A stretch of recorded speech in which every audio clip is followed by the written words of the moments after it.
Hello students.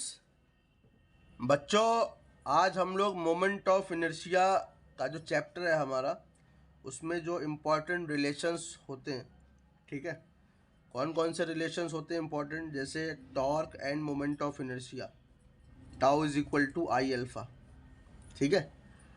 जैसे kinetic energy in terms of moment of inertia half I omega square, ठीक है, number 2। और angular momentum in terms of moment of inertia मतलब J is equal to I omega. तो बच्चों, आज इन तीनों topics पे बात होगी, ठीक है। आपको समझाया जाएगा कि कैसे ये रिलेशंस आएंगे, इन रिलेशंस के मतलब क्या होते हैं, ठीक है। तो चलो वीडियो की शुरुआत करते हैं बच्चों। सबसे पहले हम लोग बात करते हैं रिलेशन बिटवीन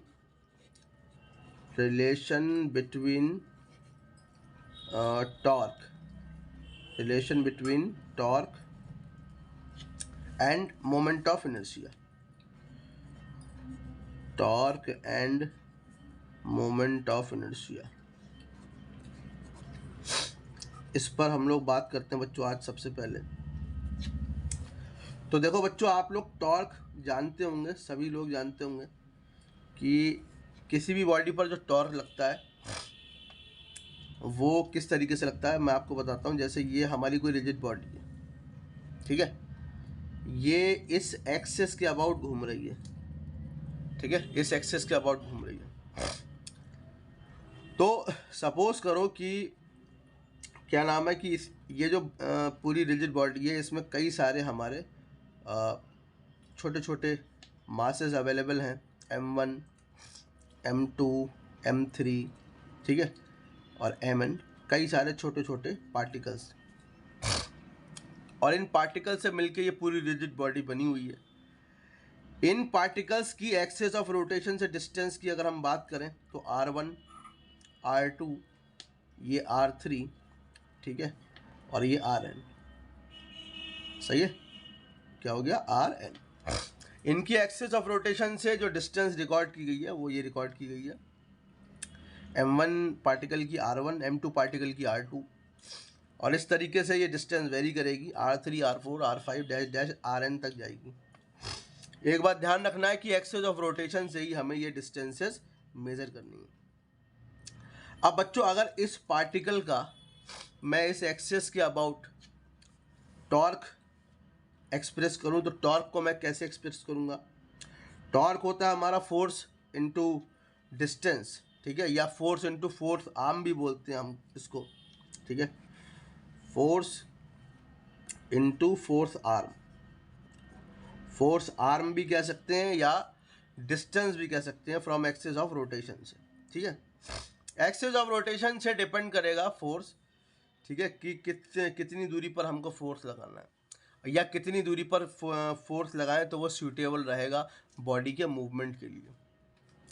जैसे अगर मैं दरवाजे की बात करूं, सपोज करो कि ये दरवाजे का फिक्स पॉइंट है, इसके अबाउट ये दरवाज़ा घूम सकता है, इस तरीके से ये इस पॉइंट के अबाउट दरवाज़ा घूम सकता है, तो मैं हैंडल जो है दरवाजे का वो यहाँ लगाऊंगा, इधर की तरफ, बीच में नहीं लगाऊंगा। क्यों नहीं लगाऊंगा, क्योंकि बीच में अगर लगाऊंगा, ठीक है, तो ये एक्सिस ऑफ रोटेशन से डिस्टेंस कम हो जाएगी और उतना सूटेबल नहीं होगा इसको घुमाना। तो जो हमारा एक तरीके से रोटेशन या हम ये कह सकते हैं टर्निंग इफेक्ट जो है, वही हमारा एक तरीके से क्या है, टॉर्क है। तो बच्चों, टॉर्क को हम लोग लिखते हैं फोर्स इनटू फोर्स आर्म, और फोर्स को जब हम डिफाइन करेंगे तो F लिख देंगे और फोर्स आर्म की जगह हम लोग लिख सकते हैं R। सपोज दैट अभी यहाँ पर किसी पार्टिकल की बात नहीं हो रही है, क्योंकि अलग अलग पार्टिकल के लिए डिस्टेंस अपन ने अलग अलग ली है, R1, R2, R3, इस तरीके से। तो टॉर्क को जनरली हम F इंटू R से डिफाइन कर सकते हैं। ये क्रॉस मत समझना, ये मल्टीप्लिकेशन है, ठीक है, क्रॉस नहीं है, ये मल्टीप्लिकेशन है। तो tau is equal to F R से हम इसको डिनोट कर सकते हैं। अब एक बात सुनो ध्यान से, फोर्स को अपन क्या लिख सकते हैं, फोर्स को अपन लिख सकते हैं M A, mass into acceleration, और ये आ गया अपना आर, ठीक है ना। अभी मैं जनरली कंडीशन बता रहा हूँ, फिर मैं अलग अलग पार्टिकल्स के लिए कंडीशन बताऊंगा। तो अब एक बात सुनो ध्यान से तुम लोग कि देखो, जब भी कोई बॉडी रोटेट करती है, ठीक है, सपोज करो मैं यहाँ पे बना देता हूँ इस तरीके से, ये कोई बॉडी है, ये सपोज करो कि यहाँ से कोई पार्टिकल जो है अब यहाँ पर आ चुका है, तो इसने कुछ एंगल थीटा बनाया है, तो ये इसका एंगुलर डिस्प्लेसमेंट है। तो एंगुलर डिस्प्लेसमेंट की वजह से इसमें एंगुलर वेलोसिटी होगी, कितना डिस्प्लेसमेंट कितने टाइम में चला गया, एंगुलर वेलोसिटी। लेकिन ध्यान से देखो ये डिस्टेंस लीनियर आपको दिख रही होगी, ये जो आर्क बना रही है एक तरीके से, है ना, इसका नाम मैं ए बी रख देता हूँ, ए बी जो है वो आर्क बना रहा है। तो पार्टिकल अगर एंगल में देखा जाए तो थीटा बढ़ चुका है आगे, और अगर डिस्टेंस के टर्म्स में देखा जाए तो ए से बी तक पहुंच चुका है, या डिस्प्लेसमेंट के टर्म्स में देखा जाए तो वो ए से बी तक पहुंच चुका है।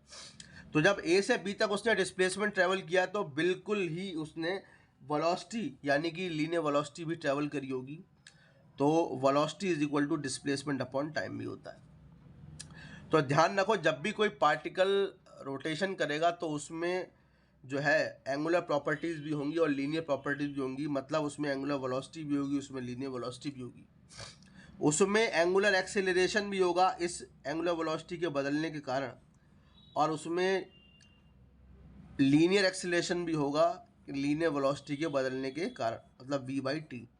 ठीक है, तो यहाँ पर क्योंकि रोटेशनल फ्रेम की हम बात कर रहे हैं, एक घूमते हुए ऑब्जेक्ट की बात कर रहे हैं, टॉर्क की बात कर रहे हैं, तो सारी की सारी प्रॉपर्टीज़ हमको यहाँ पर एंगुलर प्रॉपर्टीज़ या एंगुलर वेरिएबल्स हमको चाहिए होंगे।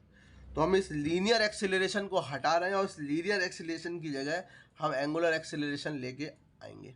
ठीक है, तो मैं आप लोगों को बता दूं, देखो ध्यान से सुनो कि लीनियर एक्सेलरेशन जो होता है हमारा, ठीक है, या एक बात समझो कि एंगुलर वेलोसिटी जो होती है उसको हम लोग लिखते हैं θ/t। ठीक है, क्या लिखते हैं, θ/t। अगर मैं इसे टाइम के रिस्पेक्ट में डिवाइड कर दूं, इस इक्वेशन को टाइम के रिस्पेक्ट में डिवाइड कर दूं, तो ये ओमेगा टी हो जाएगा, ये हो जाएगा θ/t इंटू टी। ठीक है, सपोज दैट कि ये कोई बॉडी जो है यहाँ से, ठीक है, ए से बी तक थीटा घूमी, तो घूमने में कितना समय लगा वो एंगुलर वेलोसिटी होगी। और अगर मैं इसको टाइम से डिवाइड करा दूं तो दोनों तरफ टाइम से डिवाइड कराऊंगा, इधर भी टी होना चाहिए और इधर भी एडिशनल टी होना चाहिए। अब ध्यान से देखो बच्चों, क्या थीटा को अगर हम लिखें तो क्या थीटा को अपन आर्क अपॉन रेडियस नहीं लिख सकते?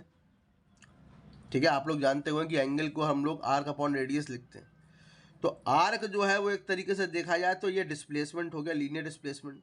तो आर्क की जगह मैं लीनियर डिस्प्लेसमेंट, सपोज दैट मैं इसको एक्स से दिखा देता हूँ, जो हमारा ए बी है ना आर्क, उसे मैं लीनियर डिस्प्लेसमेंट कॉल कर रहा हूँ, उसे मैं ए बी एक्स से दिखा देता हूँ। और रेडियस जो है वो यहाँ से लेके यहाँ तक, ठीक है, कितने पॉइंट पर ये घूम रहा है इसको मैं आर दिखा देता हूँ। तो मैं यहाँ पर इसको लिखता हूँ कि ये जो है अपना क्या है, आर है। तो यहाँ से देखो कि थीटा को हटाया जा सकता है और उसकी जगह क्या लिखा जा सकता है, x/r। तो omega upon T angular velocity और टाइम का जो संबंध है वो एंगुलर एक्सेलरेशन से हो गया, कितनी वेलोसिटी कितने टाइम के रिस्पेक्ट में बदल रही है वो एंगुलर एक्सेलरेशन हो गया। साथ ही साथ बच्चों थीटा की जगह अपन लोग लिख सकते हैं x/r, तो ये x हो गया, ये r हो गया। यहाँ देखो दो टी हैं, एक टी ये है, एक टी ये है। अब x को अभी अभी तुम लोग कह रहे हो कि ये वेलोसिटी है, तो सॉरी डिस्प्लेसमेंट है, और डिस्प्लेसमेंट को जब टाइम के रिस्पेक्ट में डिवाइड करोगे तो वेलोसिटी आएगी। तो x अपॉन टी हो गया वेलोसिटी और ये हो गया r upon T, r into T. Velocity upon time फिर से एक्सेलरेशन हो जाएगा, लीनियर एक्सेलरेशन। तो हम इसको a लिख लेंगे और इसको लिख लेंगे r।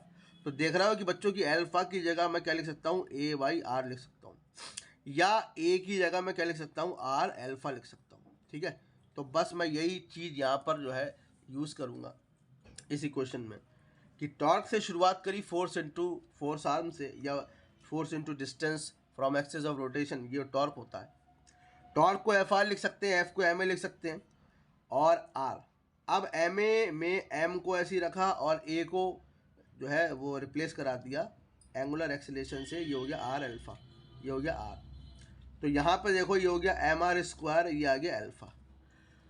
तो टॉर्क का संबंध जो है वो होता है M R square alpha, actually जो हमारा एंगुलर एक्सेलरेशन उसके साथ होता है एम आर स्क्वायर अल्फा। अब ध्यान से देखो आप लोग, अगर पहले पार्टिकल के लिए मैं लिखूंगा torque for first particle, for first particle के लिए अगर मैं लिखूंगा यहाँ पे तो क्या लिखूंगा, फॉर फर्स्ट पार्टिकल के लिए इसे मैं लिखूंगा टॉर्क टाउ 1, ठीक है। पहले पार्टिकल के लिए मास m1 हो जाएगा और जो हमारा डिस्टेंस है r1 का स्क्वायर हो जाएगा, और अल्फ़ा जो है उसको देखते हैं कि वो अल्फ़ा 1 होगा या अल्फ़ा ही रहेगा। तो बच्चों मैं आप लोगों को एक बार बता दूं, यहाँ पर देखो इस चीज़ को हम यहाँ पर समझ लेते हैं कि सपोज़ करो कि ये कोई एक ब्लेड है, ये ब्लेड, ठीक है, पंखे का ब्लेड समझ लो इसको कि पंखे का ब्लेड है, और ये इस डायरेक्शन में घूम रहा है, सपोज़ करो इस डायरेक्शन में घूम रहा है। अभी पंखे पर मैंने एक सपोज़ करो पार्टिकल, ठीक है, यहाँ पर रख दिया, एक पार्टिकल मैंने यहाँ पर रख दिया, और मैंने पंखा स्टार्ट किया और इनको चिपका दिया, पार्टिकल्स को ब्लेड से चिपका दिया। तो जब मैं पंखा स्टार्ट करूँगा तो ये चिपके ही रहेंगे, कस के चिपका दिया है।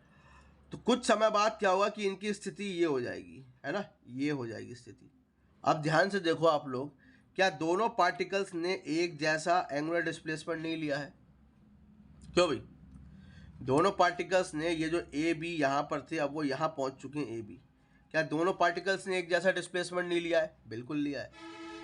तो जब दोनों पार्टिकल्स ने एक जैसा डिस्प्लेसमेंट लिया है, एंगुलर डिस्प्लेसमेंट लिया है, तो उनकी जो एंगुलर वेलोसिटी है ओमेगा वो भी एक जैसी होगी, उनका जो एंगुलर एक्सेलरेशन होगा वो भी एक जैसा होना चाहिए, ठीक है। लेकिन उनका लीनियर डिस्प्लेसमेंट और लीनियर वेलोसिटी अलग अलग होगी, क्योंकि बी को यहाँ से यहाँ तक ट्रैवल करने में इतनी डिस्टेंस लगी है, जबकि ए को यहाँ से यहाँ तक ट्रैवल करने में इतनी डिस्टेंस लगी है, ठीक है। तो मेरा कहने का मतलब सीधा सीधा है कि जब कोई बॉडी रोटेशनली फ्रेम से जुड़ी होती है तो सभी जो पार्टिकल्स हैं उस रिजिड बॉडी पर वो एक साथ एक ही एंगुलर डिस्प्लेसमेंट लेते हैं, एक ही एंगुलर वेलोसिटी लेते हैं और एक ही एंगुलर एक्सेलरेशन लेंगे, लेकिन उनका लीनियर डिस्प्लेसमेंट अलग होगा, लीनियर वेलोसिटी अलग होगी और लीनियर एक्सेलरेशन उनका अलग होगा, ठीक है ना।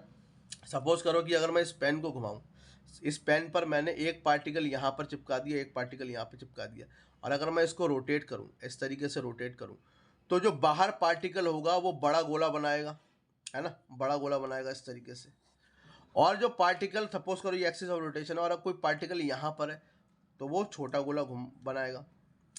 तो जब छोटा गोला बनाएगा तो उसकी डिस्टेंस छोटी हो जाएगी, ये डिस्टेंस बड़ी हो जाएगी। तो कहने का मतलब है कि डिस्प्लेसमेंट, लीनियर डिस्प्लेसमेंट तो अलग अलग होंगे, लेकिन एंगुलर डिस्प्लेसमेंट एक ही होंगे, जिसकी वजह से एंगुलर एक्सीलरेशन एक ही होगा। तो मैं इसे अल्फा 1 नहीं लिखूंगा, इसे अल्फा ही लिखूंगा, ठीक है।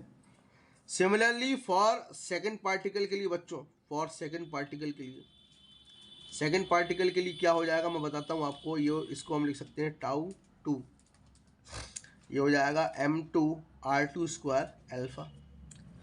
इसी तरीके से n पार्टिकल्स के लिए मैं लिख सकता हूँ tau n is equal to mn/r(n) square, ये हो जाएगा अल्फा। बच्चों अल्फा 1, अल्फा 2, अल्फा 3 मत लिख देना, ये सबका एक जैसा ही होगा, ठीक है। अब क्या काम करते हैं, पूरे सिस्टम का हम लोग टॉर्क निकालने के लिए इसको ऐड ऑन कर देते हैं। तो यहाँ पर देखो आप लोग जरा ध्यान से, पहला रिलेशन आने वाला है कि टाउ जो हो गया हमारा, टाउ जो हो गया वो हो गया हमारा, सबको मैं ऐड कर दे रहा हूँ, m1r1 square alpha plus m2r2 square alpha plus dash dash dash, ये n तक कारवां चलता रहेगा, mn/r(n) स्क्वायर अल्फा। उसके बाद बच्चों अल्फा कॉमन ले लूँगा मैं, तो अंदर क्या बचेगा, m1r1 स्क्वायर, ठीक है, ये हो जाएगा मेरा m2r2 स्क्वायर, और ये डैश डैश चलता रहेगा, ये हो जाएगा mn/r(n) स्क्वायर। आप लोग बड़े अच्छे से जानते हैं कि mr स्क्वायर जो है वो मोमेंट ऑफ इनर्शिया होता है। तो ये मोमेंट ऑफ इनर्शिया हो गया पहले पार्टिकल का एक्सिस ऑफ रोटेशन के अबाउट, ठीक है, इसको आप लोग I1 मान लीजिए। ये मोमेंट ऑफ इनर्शिया हो गया दूसरे पार्टिकल का एक्सिस ऑफ रोटेशन के अबाउट, इसे आप I2 मान लीजिए, डैश डैश, ये हो गया nth पार्टिकल का moment of inertia axis of rotation के अबाउट IN। इन सबको जब आप इन सभी इनर्शिया को ऐड करेंगे तो आपको एक टोटल इनर्शिया मिलेगा जो कि रिजिड बॉडी का होगा, ठीक है। ये इंडिविजुअली बॉडीज़ का है, और जब सबको ऐड कर देंगे तो आपको टोटल मोमेंट ऑफ इनर्शिया मिल जाएगा पूरे सिस्टम का। तो that is tau is equal to alpha आई।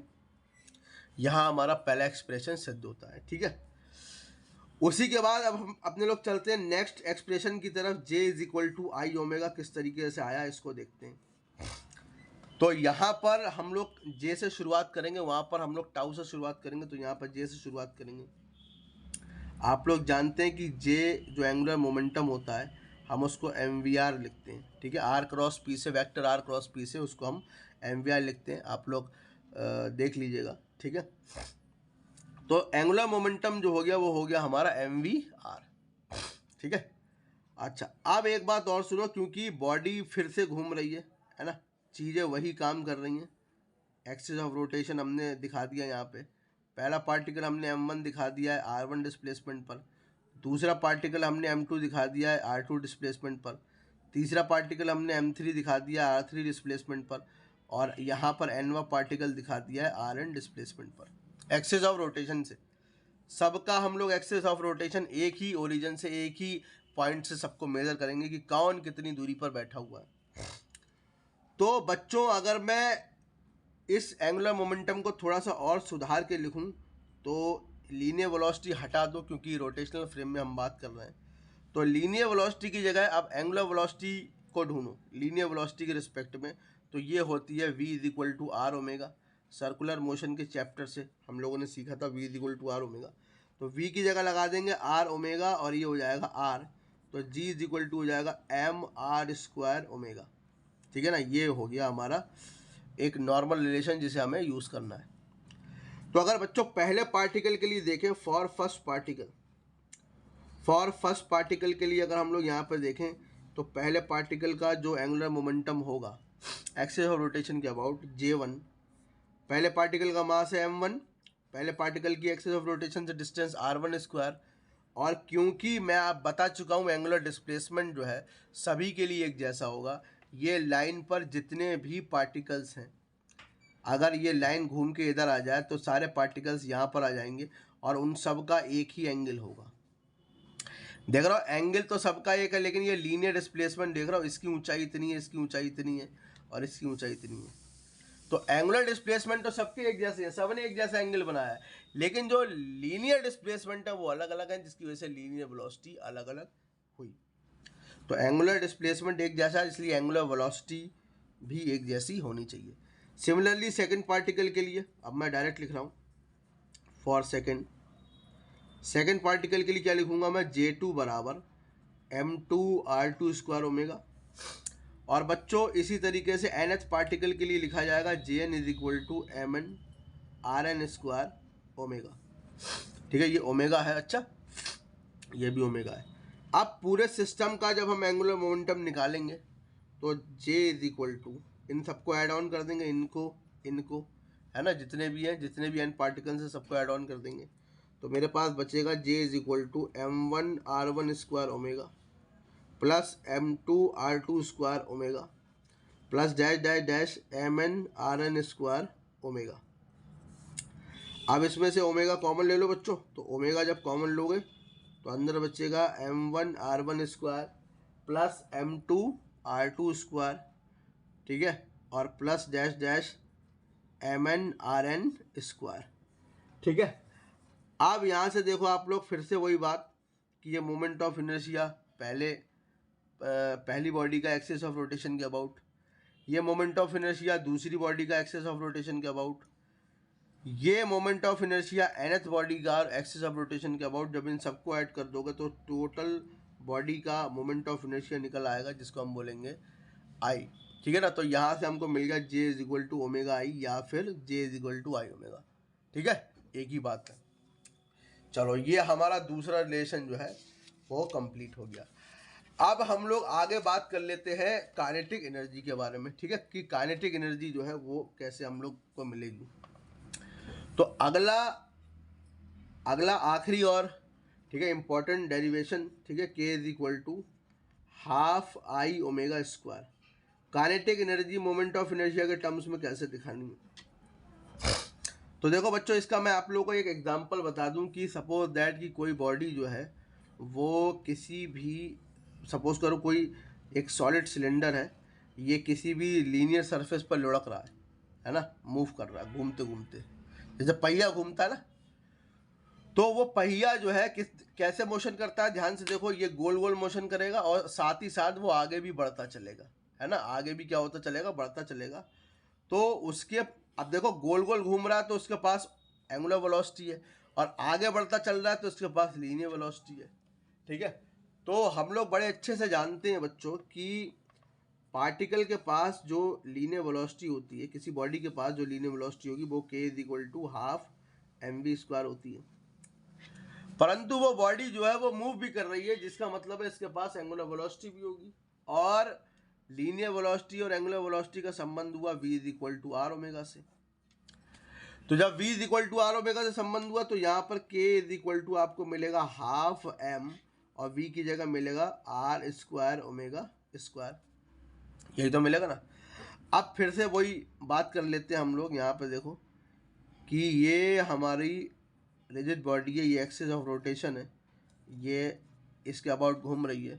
फिर से वही पार्टिकल r1 डिस्प्लेसमेंट पर पहला पार्टिकल m1, r2 डिस्प्लेसमेंट पर दूसरा पार्टिकल m2, और rn डिस्प्लेसमेंट पर, ठीक है, rn डिस्प्लेसमेंट पर जो हमारा अगला पार्टिकल है वो है m3। तो अगर फर्स्ट पार्टिकल के लिए मैं काइनेटिक एनर्जी लिखूं जो कि k1 होगी, ये होगी हाफ m1 r1²। और ध्यान से सुनो, फिर बता रहा हूँ कि एंगुलर डिस्प्लेसमेंट नहीं बदलेगा तो एंगुलर वेलोसिटी नहीं बदलेगी, इसको ओमेगा² लिखूंगा, ओमेगा 1 का स्क्वायर मत लिख देना बच्चों। ठीक है, फर्स्ट पार्टिकल के लिए। इसी तरीके से सेकंड पार्टिकल के लिए क्या होगा, ठीक है, सेकंड पार्टिकल क्योंकि घूम रहा है तो उसके पास काइनेटिक एनर्जी क्या होगी, उसके पास होगी half m2 r2² omega square. ठीक है ना, यही तो होगा ना। अच्छा, उसके बाद nth पार्टिकल के लिए भी बिल्कुल ऐसी होगा। तो अब पूरे सिस्टम का जब हम जोड़ेंगे तो k इज इक्वल टू हमारे पास मिला half m1 r1² omega plus half m2 r2² omega square plus dash dash half mn rn² omega square. उसके बाद क्या होगा, हाफ मैं कॉमन कर लेता हूँ, ठीक है, ओमेगा² कॉमन कर लेता हूँ, अंदर बचेगा मेरे पास m1 r1² प्लस उसी के बाद बचेगा m2 r2² और plus dash dash dash mn rn²। तो k इज इक्वल टू हो जाएगा हाफ ओमेगा²। अब देखो, ये पहली बॉडी का moment of inertia axis of rotation के अबाउट I1, ये दूसरी बॉडी का moment of inertia axis of rotation के अबाउट I2, और ये In। तो ये पूरी बॉडी का, पूरे सिस्टम का जब मैं मोमेंट ऑफ इनर्शिया लिखूंगा तो सबको ऐड कर दूंगा, I1 I2 सबको ऐड कर दूंगा, तो ये मेरे को मिल जाएगा I। तो ये आपका फॉर्मूला आ गया k is equal to half I omega. ठीक है, या इस तरीके से हम लिख सकते हैं ओमेगा² I, या फिर हाफ I ओमेगा²। ठीक है ना, तो ये काइनेटिक एनर्जी हो गई हमारी इन terms of moment of inertia. इसके बाद लगे हाथों इस पर एक और बात कर लेते बच्चों, ध्यान से देखो, एंगुलर मोमेंटम और जो है टॉर्क में क्या रिलेशन होता है। ठीक है, तो देखो बच्चों क्या रिलेशन होता है मैं बताता हूँ। तो देखो बेटे, ऐसा है कि अपन लोग यहाँ पे मैं लिख देता हूँ। अच्छा, एक बात और बताता हूँ बच्चों अभी आपको, relation between torque and angular momentum.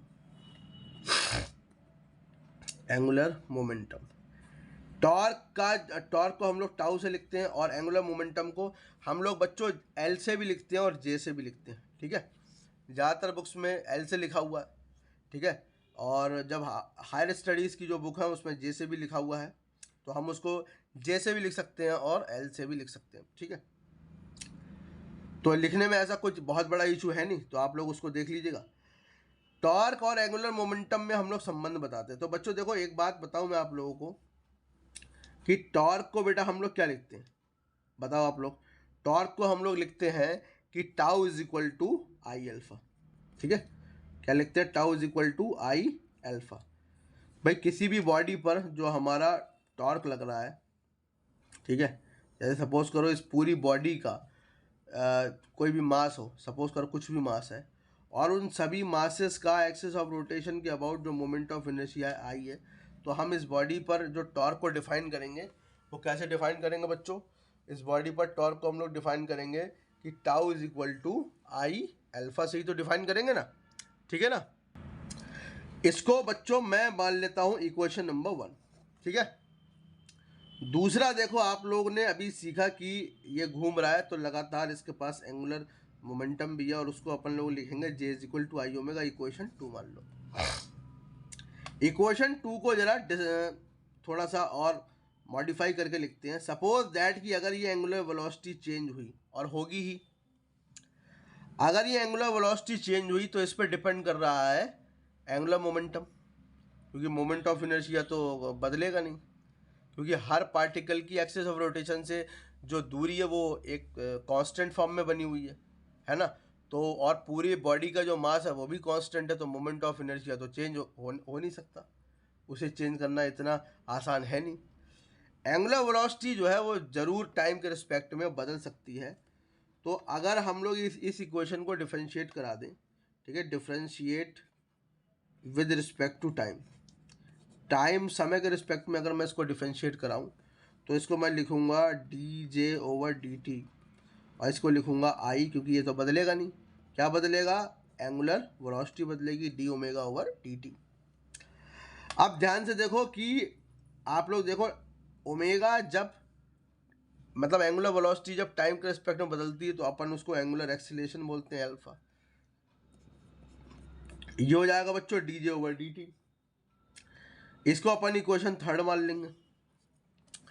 Equation 1 से देखो कि टाउ जो है वो आई अल्फा के बराबर भी है। इक्वेशन 3 से देखो कि जो आई अल्फा है जो वो D J over D T के बराबर भी है। राइट हैंड दोनों के सेम है, तो लेफ्ट हैंड क्यों नहीं सेम होंगे? बिल्कुल सेम होंगे। तो यहाँ से अपन को पता चला कि टाउ जो है वो D J over D T भी हम लोग लिख सकते हैं। इसका मतलब हुआ कि अगर किसी भी बॉडी, ठीक है, कोई भी बॉडी के एंगुलर मोमेंटम में चेंज किया जाए तो it will experience a torque, ठीक है। टॉर्क जो है ना बच्चों, ध्यान से देखो, एंगुलर मोमेंटम के साथ किस तरीके से रिलेट है, यहाँ पर मैं लिखता हूँ कि if change in angular momentum, if change in angular momentum produce in a body, एक बॉडी में प्रोड्यूस हो जाए, उसी तरीके से इट विल एक्सपीरियंस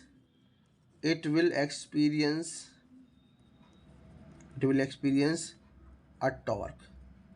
क्या महसूस करेगा? ये एक टॉर्क महसूस करेगा। बच्चों इस इक्वेशन का लेना देना किसके साथ है मैं आपको बताता हूँ। आप लोग ध्यान से देखो कि जो न्यूटन का हमारा सेकंड लॉ होता है वो क्या कहता है कि अगर किसी वस्तु के लीनियर मोमेंटम में चेंज करेंगे, लीनियर मोमेंटम में अगर आप उसको चेंज करेंगे तो it will experience a force. क्या वो महसूस करेगा? एक फोर्स महसूस करेगा, ठीक है। क्योंकि मोमेंटम को आप लोग लिख सकते हैं एम वी लिख सकते हैं, एम तो कांस्टेंट होगा, ये d v over D t हो जाएगा, और d v over D t को आप लोग क्या लिख सकते हैं? एम ए लिख सकते हैं। तो ध्यान से देखो बच्चों, लीनियर फोर्स के लिए रिस्पॉन्सिबल कौन है? लीनियर एक्सेलरेशन या फिर change in linear momentum. Linear force के लिए कौन रिस्पॉन्सिबल है? Change in linear momentum. तो बॉडी हमारा एक्सपीरियंस करती है एम ए, ठीक है, इतना फोर्स एक्सपीरियंस करती है। उसी प्रकार अगर एंगुलर मोमेंटम में चेंज हो जाए, एंगुलर मोमेंटम में अगर चेंज हो जाए तो बॉडी हमारा क्या महसूस करेगी? एक तरीके से मैं कह सकता हूँ कि एक एंगुलर फोर्स महसूस करेगी, जिसको हम लोग टॉर्क की संज्ञा दे रहे हैं, टॉर्क का नाम दे रहे हैं, ठीक है ना। अगर इसी को अपन थोड़ा सा आगे और बढ़ा दें तो tau is equal to D over D T. J को अपन लिख सकते हैं एम वी आर, ठीक है। क्या लिख सकते हैं? जे को एम वी आर लिख सकते हैं। तो टाउ इज इक्वल टू यहाँ पर देखो आप लोग, ठीक है, एम मैं बाहर लिख लेता हूँ, ठीक, और आर जो है उसको भी मैं बाहर लिख लेता हूँ, क्योंकि रेडियस तो जो है जो फिक्स ही होगी। ये d v over D t हो जाएगा, ठीक है। क्या हो जाएगा? D v over D t हो जाएगा। टाउ इज इक्वल टू क्या हो जाएगा? एम आर dv/dt को हम लोग लीनियर एक्सीलरेशन बोलेंगे, और इसका संबंध एंगुलर एक्सीलरेशन के साथ होता है आर अल्फा। तो टाउ इज इक्वल टू हमको मिल जाएगा एम आर, और ए की जगह क्या लिख सकते हैं, अल्फा आर। तो ये मिल जाएगा एम आर स्क्वायर अल्फा। ठीक है, और फिर से चलो इसी को यहीं तक रहने दो। तो ध्यान से देखो कि लीनियर फ्रेम में जगह कौन ले रहा है, लीनियर एक्सेलरेशन। एंगुलर फ्रेम में जगह कौन ले रहा है, एंगुलर एक्सेलरेशन। लीनियर फ्रेम में जो इनर्शिया का काम कर रहा है वो मास कर रहा है, और एंगुलर फ्रेम में जो इनर्शिया का काम कर रहा है वो कर रहा है moment of inertia, that is M R square. ठीक है, सो आई होप ये लेक्चर आपको समझ आया होगा। ठीक है, बड़ा इंपॉर्टेंट लेक्चर है। ठीक है, बाकी अगले सेशन में हम लोग इसके न्यूमेरिकल्स पे बात करेंगे, क्वेश्चंस पर बात करेंगे। ठीक है, तो वीडियो का इंतज़ार करिएगा। Thank you students.